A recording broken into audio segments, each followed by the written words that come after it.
तो मूवी शुरू होती है एक आर्किटेक्ट को दिखाते हुए जिसका नाम जॉन होता है। वो अपनी मैरिड लाइफ को लेके काफी परेशान रहा करता था क्योंकि उसकी अपनी वाइफ के साथ अक्सर लड़ाई रहा करती थी। उनका एक छोटा बेटा भी था जो कि अपने पेरेंट्स के इस बिहेवियर की वजह से परेशान रहा करता था। अब जॉन अपनी साइड पर काम कर रहा होता है कि तभी उसे ख्याल आता है कि उसकी बेटे की बर्थडे है। वो सोचता है कि आज वो घर जाके अपनी वाइफ से सुलह कर लेगा और कोशिश करेगा कि वो दोबारा ना लड़े ताकि उनका बेटा खुश रह सके। अब वो अच्छे से अपना काम करके घर जाता है और जैसे उसने प्लान किया था उसी को फॉलो करते हुए अपनी वाइफ से सुलह कर लेता है। और ये देख के उनका बेटा बहुत खुश होता है क्योंकि कौन अपने पेरेंट्स को एक साथ नहीं देखना चाहता। अब वो लोग सब साथ बैठे होते हैं कि तभी टीवी पर एक न्यूज आती है। इसमें यही बता रहे होते हैं कि बहुत सारे कॉमेट्स दुनिया में पहुंचने वाले हैं। सब लोग काफी घबरा जाते हैं। एक कॉमेट बरमूडा ट्रायंगल में गिर चुका है और उसके काफी ज्यादा आफ्टर शॉक्स हैं। जॉन फौरन से घर से बाहर जाकर देखता है, तभी वहाँ पर भी एक आफ्टर शॉक वेव आती है जिससे जॉन बेचारा गिर जाता है। और आसमान में उड़ते हुए बर्ड्स भी काफी डर रहे थे, रैंडमली इधर उधर उड़ रहे थे। इवन उनके घर के शीशे भी टूट जाते हैं। वो सब लोग काफी डर जाते हैं कि एक ही कॉमेट गिरने की वजह से इतना ज्यादा नुकसान हो रहा है। इसका मतलब न्यूज में ये र्यूमर नहीं बल्कि ये असली बात है। हमें एक दूसरे का ख्याल रखना होगा। तभी वहाँ पर जॉन के मोबाइल फोन पर दोबारा से वो मैसेज आता है और वो रिकॉर्डिंग भी। उनके टीवी पर भी सेम मैसेज आता है जिसे वहाँ पर मौजूद और लोग भी पढ़ लेते हैं और वो कहते हैं कि ये कैसी जस्टिस है, सिर्फ तुम्हारी फैमिली को ही क्यों चुना गया है, क्या हम इंसान नहीं।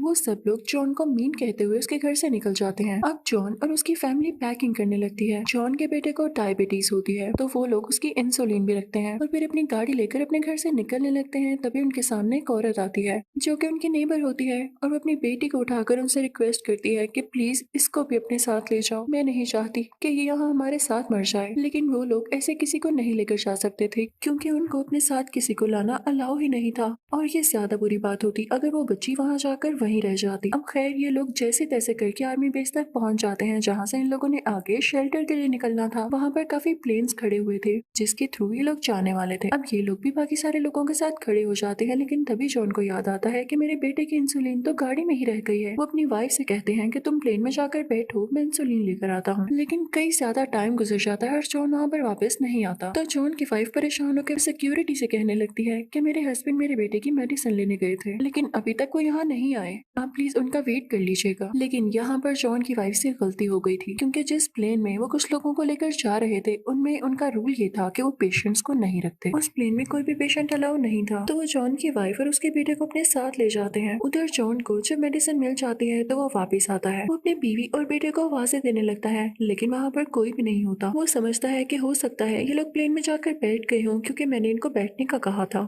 और फिर वो भी प्लेन के अंदर चला जाता है लेकिन प्लेन में उसे अपनी वाइफ और बेटा कहीं नहीं मिल रहे होते। तो वो उन्हें ढूंढने लगता है लेकिन फिर भी वो लोग उसे नजर नहीं आते। तो वो बैठ जाता है कि हो सकता है वो किसी और तरफ और ढूंढते ढूंढते यहाँ पर आ जाए। अब प्लेन में ही आदमी जब जॉन के हाथ में वो मेडिसिन बॉक्स देखता है तो उससे पूछता है कि तुम्हारी मेडिसिन है। तो जॉन कहता है नहीं मेरी बेटी की है। तो आदमी कहता है कि इस मेडिसिन बॉक्स के साथ तुम यहाँ पर कैसे आ गए, वो लोग तो सभी पेशेंट्स को बाहर रोक रहे हैं। तो जॉन यहाँ काफी परेशान हो जाता है ये सोचते हुए कि मेरा बेटा भी तो एक पेशेंट है और जरूर उन लोगों ने उसको रोक लिया होगा। वो प्लेन से बाहर जाने की कोशिश करता है लेकिन लोग उसे रोक लेते हैं कि बस अब ना तो कोई प्लेन से बाहर जा सकता है ना कोई अंदर आ सकता है क्योंकि प्लेन में जगह खत्म हो गई है। अब बाहर के लोग ये सुन के काफी गुस्से में आ जाते हैं। वो काफी अग्रेसिव हो जाते हैं कि हम इतनी मुश्किल से यहाँ तक पहुंचे और हमें अंदर नहीं आने दिया जा रहा, क्या हमारी जाने इंपॉर्टेंट नहीं है। तो पुलिस इतने सारे लोगों को कंट्रोल करने के लिए उन पर फायरिंग स्टार्ट कर देती है। अब दूसरी तरफ जॉन की वाइफ सिक्योरिटी गार्ड से रिक्वेस्ट कर रही होती है कि मुझे जाने दें, मेरे हस्बैंड वहाँ मेरा वेट कर रहे होंगे। वो बहुत बड़े आर्किटेक्ट है, उन्होंने गवर्नमेंट की तरफ से खुद मैसेज आया था। लेकिन उस तरफ पुलिस की फायरिंग की वजह से फ्यूल लीक होने लगता है, वहाँ पर आग लग जाती है। वहाँ पर बहुत बड़ा एक्सप्लोजन होता है जिसमें कई लोग मारे जाते हैं। जॉन की वाइफ काफी परेशान हो जाती है कि कहीं इस ब्लास्ट में जॉन को ना कुछ हो गया हो। वो जॉन को ढूंढने लगती है लेकिन उसे जॉन कहीं पर भी नजर नहीं आता। तो उसे एक आइडिया आता है। वो एक चिट पर लिखती है कि जॉन मैं अपने पेरेंट्स के घर जा रही हूँ, मुझे वहीं पर मिलना, तुम्हारी बीवी। और ये लिखकर वो अपनी गाड़ी के शीशे के साथ पेस्ट कर देती है ताकि अगर जॉन को हम लोग ना मिले तो वो एटलीस्ट अपनी गाड़ी के पास आकर ये नोट पढ़ ले। और फिर उसके बाद जॉन की वाइफ वहाँ से जाने लगती है। इधर जॉन भी अपनी वाइफ और बेटे को ढूंढ रहा होता है तो उसे भी वो लोग कहीं नहीं दिख रहे होते। और जब वो अपनी गाड़ी के पास आता है कि कहीं ये गाड़ी में न बैठ गए हों तो उसे गाड़ी पर वो नोट मिलता है। तो उसे पढ़ के उसे काफी अच्छा फील होता है कि शुक्र है मेरी बीवी और बेटा ठीक है। उधर हम जॉन की वाइफ और बेटे को देखते हैं जो कि एक स्टोर की तरफ जा रहे होते हैं और जैसे ही वो स्टोर में एंटर होते हैं तो वहाँ पर कुछ एग्रेसिव लोग उन पर फायरिंग करने लगते हैं लेकिन वो दोनों अपनी जान जाकर वहाँ से बाहर निकल आते हैं। बाहर निकलते ही उन्हें एक कार नजर आती है तो जॉन की वाइफ उस कार में बैठे आदमी से कहती है कि हम दोनों को अंदर आने दें, हमें एक एड्रेस तक पहुंचा दें। तो वो आदमी उनको कार के अंदर बिठा लेता है। अब उन दोनों में बातें होने लगती हैं तो जॉन की वाइफ उसको बता देती है कि हम लोगों ने प्लेन में जाना था और शेल्टर की तरफ, लेकिन वो लोग इतने बुरे हैं कि उन लोगों ने मेरे बेटे को नहीं आने दिया क्योंकि इसे डायबिटीज थी। वो उसे सारी स्टोरी बताती है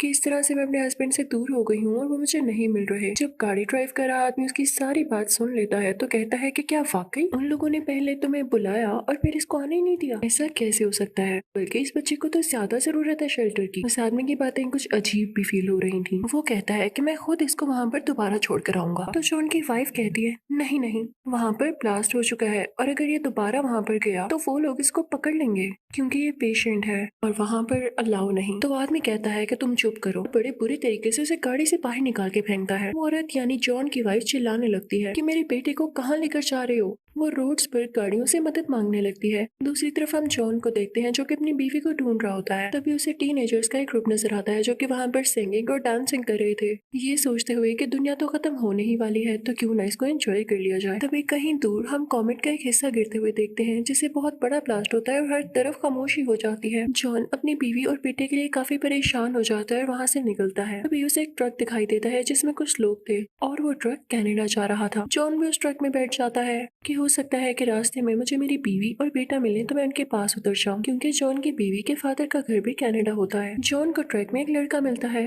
जो कि उससे कहता है कि क्या तुम जानते हो हमारी गवर्नमेंट ने कुछ खास लोगों को क्यों चुना है? उसके पीछे एक रीजन है। मेरी मदर डॉक्टर है और उन्होंने ही मुझे ये बताया है, क्योंकि तुम भी जानते हो कॉमेट्स गिरने के बाद दुनिया तबाह हो जाएगी, सारी बिल्डिंग्स तबाह हो जाएंगी और जाहिर है जब सब कुछ नॉर्मल होना शुरू होगा तो बिल्डिंग्स दोबारा बनाने की जरूरत होगी और तुम जैसा कि तुमने बताया एक आर्किटेक्ट हो, गवर्नमेंट को तुम्हारी जरूरत होगी। वो सब अपने मतलब के लिए ही लेकर जा रहे हैं तुम्हें और मेरी मदर जैसे कई डॉक्टर्स को, ताकि अगर कोई बीमारी फैलती है तो उसे क्योर किया जा सके। वो उसे बताता है कि हम यहाँ कनाडा पहुंचेंगे तो आज रात यहाँ से आखिरी फ्लाइट जाएगी ग्रीनलैंड तक और ग्रीनलैंड पर ही वो शेल्टर हाउस है। हम लोग चुपके से वहाँ जाएंगे। बल्कि तुम अपना बताओ, तुम भी तो सिलेक्टेड हो तो तुम तो वैसे ही जा सकते हो। तो जॉन उसे बताता है कि हाँ मैं सिलेक्टेड था, लेकिन जो जो रीजंस आए और मैं प्लेन से बाहर आया वो सब उस लड़के को बताता है और साथ ये भी कि मेरी बीवी और बेटा खो चुके हैं, मुझे पहले उनको ढूंढना है। लेकिन वहाँ पे कुछ लोग उसे पकड़ लेते हैं और कहते हैं कि फौरन हमारे साथ चलो क्योंकि तुम्हें गवर्नमेंट ने सिलेक्ट किया है। अगर जो उनकी बीवी और बेटा ना भी जाते तो उनको कोई फर्क नहीं पड़ना था, लेकिन फर्क उनको पड़ रहा था जॉन से, क्योंकि वो एक आर्किटेक्ट था।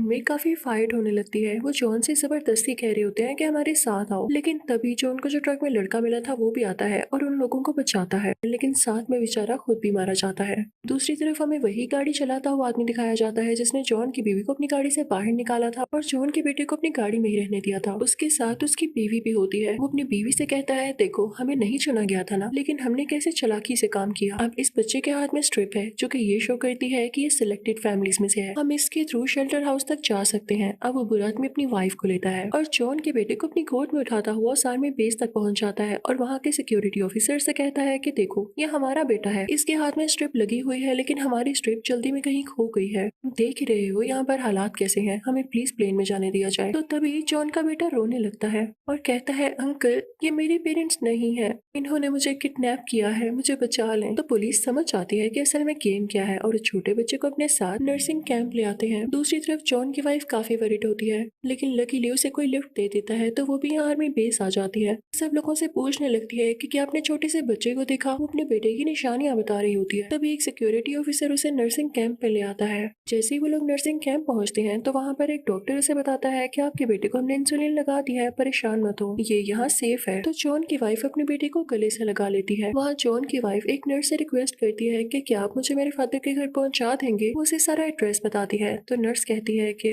ओके आप फिक्र नहीं करें, वहाँ के लिए एक बस निकलती है, मैं आपको वहाँ पर बिठा दूंगी। तो जॉन की वाइफ काफी खुश हो जाती है और फाइनली वो उस बस के थ्रू वहाँ तक पहुँच जाते हैं। अब जॉन की वाइफ अपने फादर के घर से बहुत करीब होती है। दूसरी तरफ जॉन भी जैसे तैसे करता हुआ अपनी वाइफ के फादर के घर पहुँच जाता है। वो वहाँ पर जाकर उनसे पूछता है कि क्या मेरी बीवी यहाँ पर आ गई है। तो उसकी वाइफ के फादर कहते हैं कि नहीं बेटा, क्या उसने आना था यहाँ। वो सारे लोग काफी परेशान हो जाते हैं। जॉन उनसे कहता है कि अब परेशानी की बात पड़ने वाली है कि जल्द ही कॉमेट अर्थ से टकरा जाएगा, अगर वो यहाँ ना पहुंचे टाइम पर तो क्या होगा। तो जॉन की वाइफ के फादर उसे कहते हैं कि तुम चुप करो, इस सब तुम्हारी गलती है, मेरी बेटी और ग्रैंडसन की रिस्पॉन्सिबिलिटी तुम्हें दी थी मैंने, तुम उन्हें अपने साथ क्यों नहीं लाए हो। अब जॉन परेशान होकर बैठ जाता है और प्रे कर रहा होता है कि उसकी बीवी और उसका बेटा सेफ हो कि तभी उसको कॉल आती है जो कि उसकी वाइफ की होती है। वो कहती है कि हम घर के बहुत करीब हैं और जल्दी आ रहे हैं। तो जॉन कहता है कि मैं घर के बाहर आता हूँ, जल्दी से आ जाओ। और फाइनली जॉन अपनी बीवी और बेटे को देख लेता है। वो लोग गले लगते हैं और बहुत खुश होते हैं कि शुक्र है हम तीनों साथ हैं और किसी को कुछ नहीं हुआ। अब जॉन अपनी वाइफ से कहता है कि कॉमेट्स के कुछ पीसेस यहाँ गिरने वाले हैं, लेकिन ग्रीनलैंड में उन्होंने एक शेल्टर हाउस बनाया है, हमें फौरन वहां पर निकलना होगा।